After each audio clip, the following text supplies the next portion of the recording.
Welcome to Game of the Day, where I randomize a date and play a game that came out on that same day. Today we're starting with 1993 for the year and April 30th for the date. To no surprise of longtime viewers of this series, we ran into another date with no game on it, but the closest was Kaiketsu Yanchimaru 3, Taiketsu Ringen, or Kid Nikki 3 as the localized title, which released the day prior, so that's what we'll be looking at today.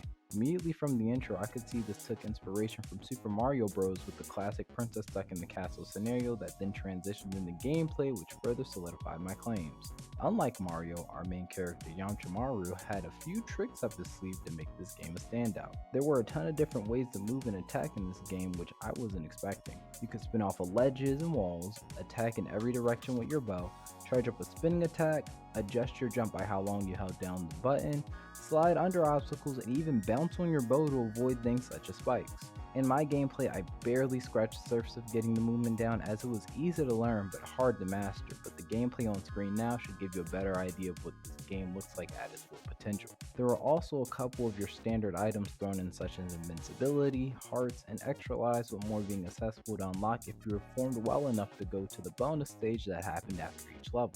To progress in the game though, there were a couple of locked doors in each of the 7 levels in which you had to find keys to open them. Thankfully, any key could open any door, as well as you didn't need to collect every key in an area as each level had extra keys, so that made things a lot easier.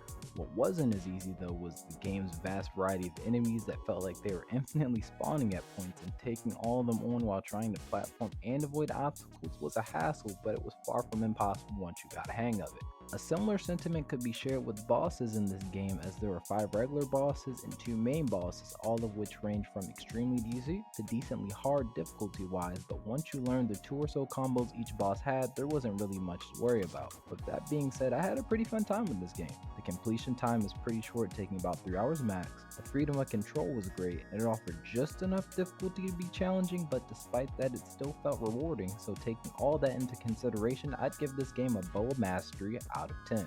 Make sure to follow and leave a comment what you would rate this game alongside games you hope to see in the future on this series, and I'll see you guys in the next one.